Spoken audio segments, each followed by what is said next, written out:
So, first question, Arnold. Give me a very brief insight into your background and how you got started in mixed martial arts. Oh, very brief. My background. I started boxing as an amateur.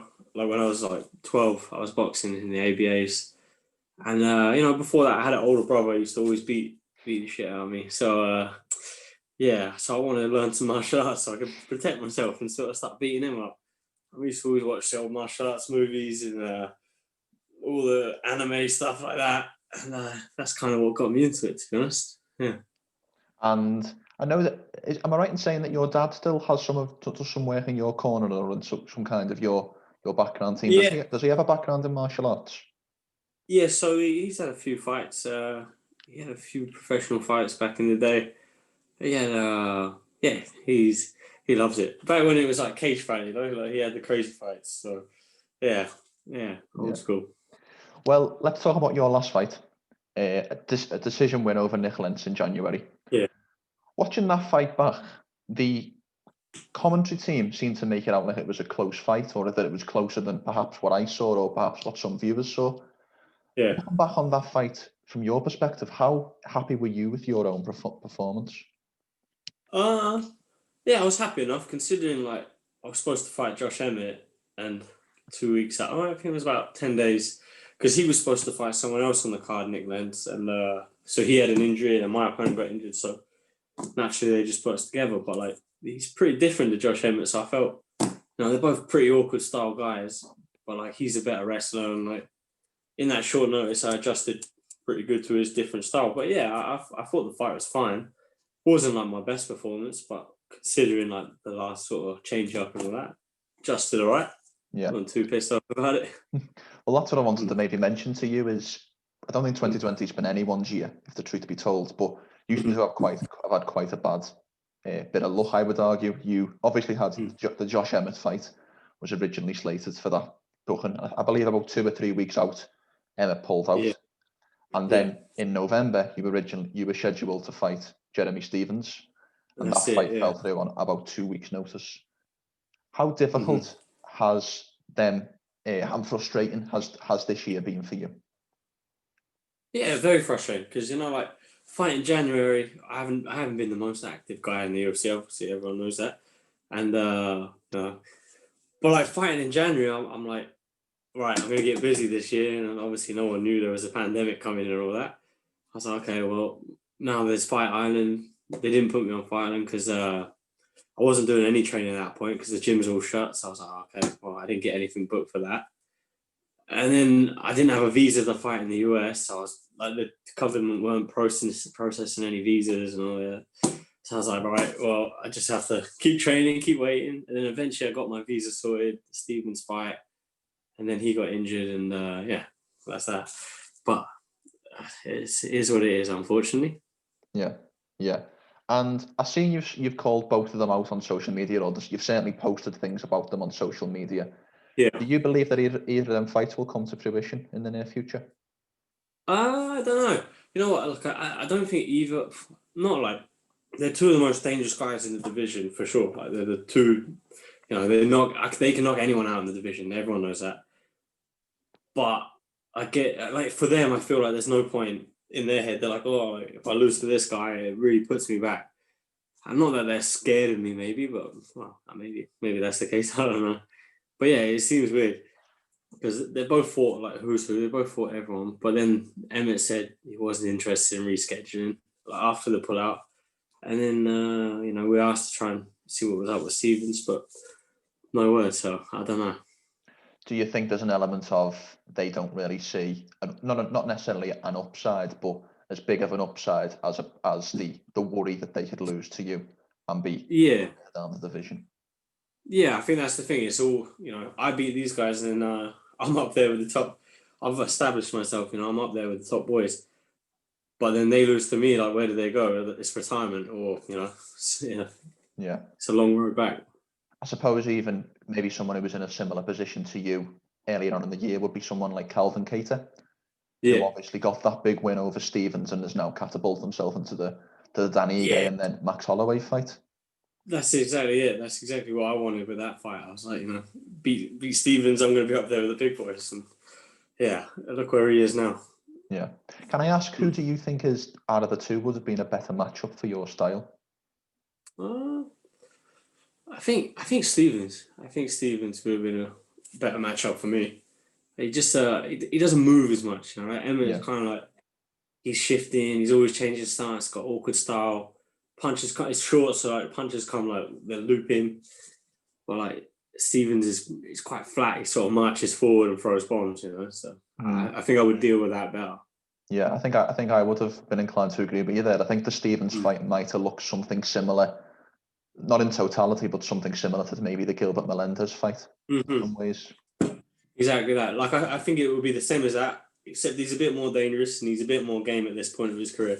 So it's like I have to be a bit more on my feet and a bit more, you know, ready to move. That is your style, though, I suppose, isn't it? I think in that regard, it might be tailor-made to frustrate and to nullify. Yeah, that's it. That's exactly it. That's it. Yeah. Now let's talk about where you are now. Montreal. I know you train out of TriStar Gym. Yeah. Big names come out of that gym. First of all, head coach for Asahabi, who I know you work closely with, but other names such as obviously George St. Pierre, Rory McDonald, and a plethora of others. How beneficial was the move over to Canada for your career? Yeah, you know what? It's been a huge benefit to me. Like I've got to train with like elite guys every day, you know. And back home, like there's some top guys in the gym, but there's just not the numbers. There's not the variety and quantity of different guys. Obviously, when there's not a pandemic, we're at the gym and there's all people flying in from the US. There's this guy coming in. There's always different faces. So I'm always getting the opportunity to spar with like this guy that does this from this area, you know, like this guy from over here, he trains here. You know? So you always see a different thing. And then obviously a lot of the guys, the jiu-jitsu team, they all train with like the Danaher guys in New York. So we're always learning techniques from them guys, going to train in New York. And yeah, so it's really, really helpful, really helpful. How good of a coach is Firas Zahabi? Because for me, I think he's probably top two, if not the best in the world. Yeah, he's great. Like he's fantastic, to be honest. And like the best thing I think the thing he does is like breaking down a fight, you know. If he was showing an opponent, he'll watch the tape and like I don't even really bother watching tape anymore because he watches it and he'll see a million things that I didn't even notice, and then we have to work on this and it's all right, we need to do this, this, and this, and I'm like, I didn't even notice that, to be honest. So yeah, he's such a good strategist, you know, like his game planning and things like that. Yeah, definitely, he's unreal. There's an amazing moment. I watched the Melendez fight back today, and there's an amazing moment at the end of the second round when you go back to your corner, and Firas says something so simple. I think it's along the lines of, Arnold, stop dipping your head because you're going to get hit with an uppercut or a knee, or he's going to line you up for an uppercut or a knee. Yeah. As the camera pans to your face, you can just see it. It's just so simple and so effective. It just seems to really register with you.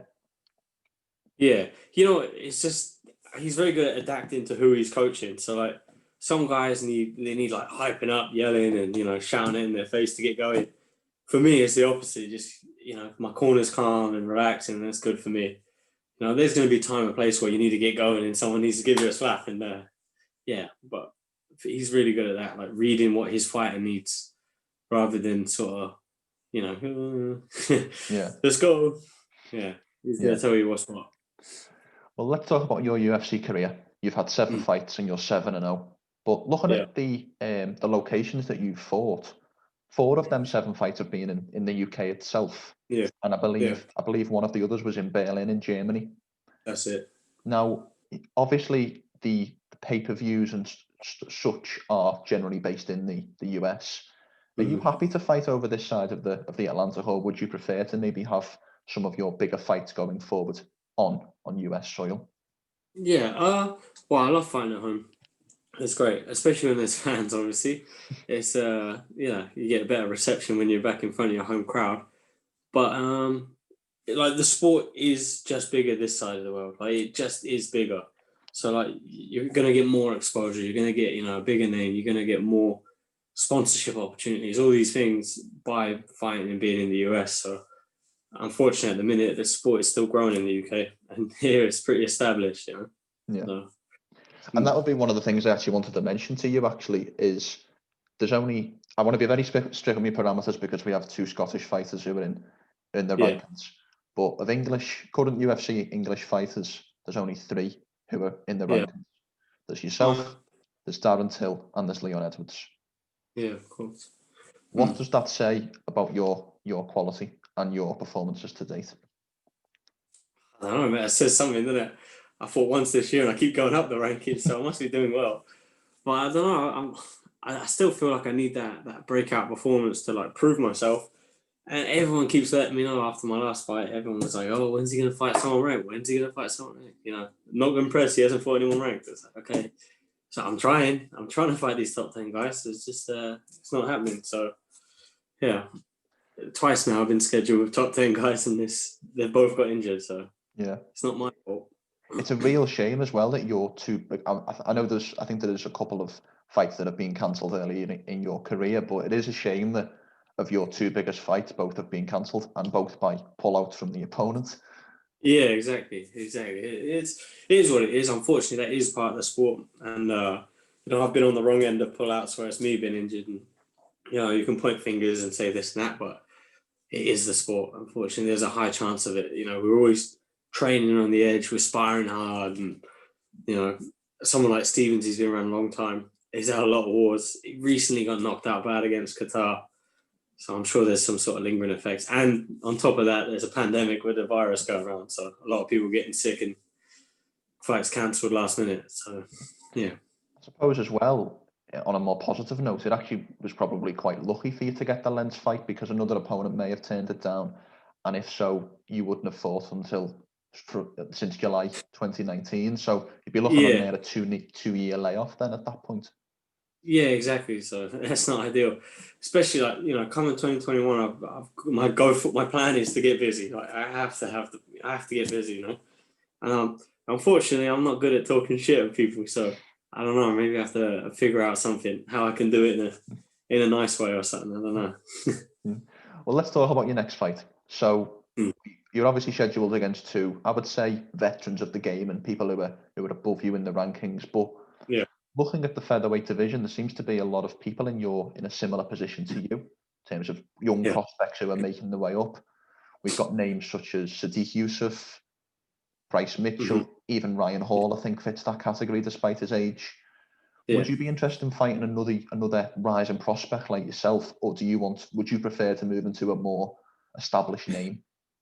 Yeah, I mean, at this point in my career, the perfect thing would be an established name, someone that's already there, big name. But no, obviously, I don't want to sit on the bench and wait. I have no objection to fighting someone like that. For me, the ideal fight was like someone like Stevens or Emmett or even like Queen Zombie or something like that. Like they're cool fights. They're big names, established names, kind of like at the end of it, which is the right sort of time for someone in my position to take those fights. But yeah, I'm not opposed to that. Obviously, as well, Ryan Hall he trains at TriStar sometimes as well, so that one's up to cut. Sorry, that was Wednesday. Yeah, no. You'd often see Ryan Hall struggling to get fights too, so I just wondered, but it just completely slipped my mind. So apologies. No. Great. So the other thing is about the Jeremy Stevens one specifically is he has operated as that kind of litmus test, if you like, for fighters. I suppose Keita, Yair Rodriguez in the past as well. So it did seem to line up perfectly, unfortunately. That was it. Yeah, that was exactly. I've been asking for that for a long time, and I don't do it on social media really, but behind the scenes, we're asking the matchmakers and my manager, and we're trying to get that fight. And when we got it, I was like, oh, perfect. This is exactly what I've been waiting for. This is what I've been working for, and it's all coming together. And then obviously you work your ass off for that for a long time, and it falls apart. So yeah, it is what it is. Well, let's talk finally about your next fight. Of course, you can't go into specifics with me. I wouldn't expect you to. But are you talking with the UFC now about a potential opponent? And if so, what can you give me a rough time frame when you think you'll next get back in the cage? Yeah. You know what? There's no names being thrown about. Obviously, we've been asking and trying to get something. But a lot of those guys in the top 10, top 15, whatever, have been unavailable. But yeah, there was a lot of injuries. A few guys got matched up, and people aren't ready. There's a few guys that were really busy, so they're taking a bit of a break. So it's like, yeah, I don't know. We're just waiting to see what's happening. It's not a good time, but for me, I'd like to get. I'm working on being ready now. So like, if something comes up, then why not? Yeah. Well, I suppose there's quite a lot of fights coming up in your division. We Yeah, obviously have the main event in the 16th of January, Holloway versus Cater, and then I believe the title fight is February time. Oh yeah. So yeah, February. Who's fighting for the title? Is it Ortega's fighting Volkanovski? Is that it? Ortega Volkanovski, yeah. Nice. That's a good fight. I think Ortega takes that. I was going to ask you who your favourite in them two fights between Holloway and Cater and Volkanovski and Ortega. You know what? I think Holloway. I think he's got. Cater's like really. He's surging at the minute, and like he looks better every fight. But I think Holloway's got too many tools. Like he's a rangy guy as well. So we've seen Cater struggle with guys like that before. Like what's his name? Moicano. Yeah. Moicano. He's a tall, rangy guy as well. So I think one of his big things is like so rangy and long. He's just able to box people, keep at the end of it, and it ends a beat, obviously. And I know you're not a big shit talker. I think that's well documented, to be honest. If you could give me, it may be difficult for you to do, Arnold, but I'm going to ask you nonetheless. If you could give me one name that would be your ideal next fight, who would you say? Korean Zombie. Yeah, let's go for. Yeah, go for it. I was a huge fan of him growing up, and like he's watching his last fight. That sort of, he's very good if you stand in front of him. You know what I mean? And I'm never just going to stand in front of someone. So yeah, so I think it's a good style matchup for me. Like a dangerous fight, all respect to him. Like he's a madman. But yeah, I think that would be a big fight, big name. Fun fight. It's a striking fight, really. And yeah, I'd enjoy that. I think the fans would, to be honest. I think that would be brilliant. Yeah. Hopefully we made that happen. We might have just ripped ourselves a promo, Arnold. Without talking shit. Trying not to talk shit. The most polite English call out of all time. Please fight me. Yeah. Brilliant. So before we go, how can people find you on social media, Arnold? It's Arnold BFA pretty much everywhere, really. Arnold BFA. Yeah. It used to be. So BFA, someone made a joke like years ago when I was fighting as an amateur. I think it was Ash Grimstone. So I can't remember. They said it was a babyface assassin, and for some reason I just set my Twitter as I was like 16 or something, and I never changed it. I never changed any of my social media. Like no one calls me that or anything, but it was just like that's my name now. That's my Twitter now. But then someone said, "Is it Arnold Billy fucking Allen?" And I'm like, "Yeah, that's what it is. It's Arnold Billy fucking Allen. That's what we're going from now on." Well, you are often called Arnold Almighty Allen, so AAA, but Arnold. Yeah. What was it? What was it? Sorry. I got horns though. I was seeing that thing. What was it you just said then? Arnold Big fucking. What was it you said then? Arnold Big fucking Allen. No, Billy fucking Allen, because my middle name is Billy. Oh, so that'd be Abba then, wouldn't it? Yeah, that's it. Oh, Billy fucking Allen. Brilliant. Yeah. And before we go, is there anything you would like to say? Anything you would like to sign off with at all? Oh man, thanks for having me on.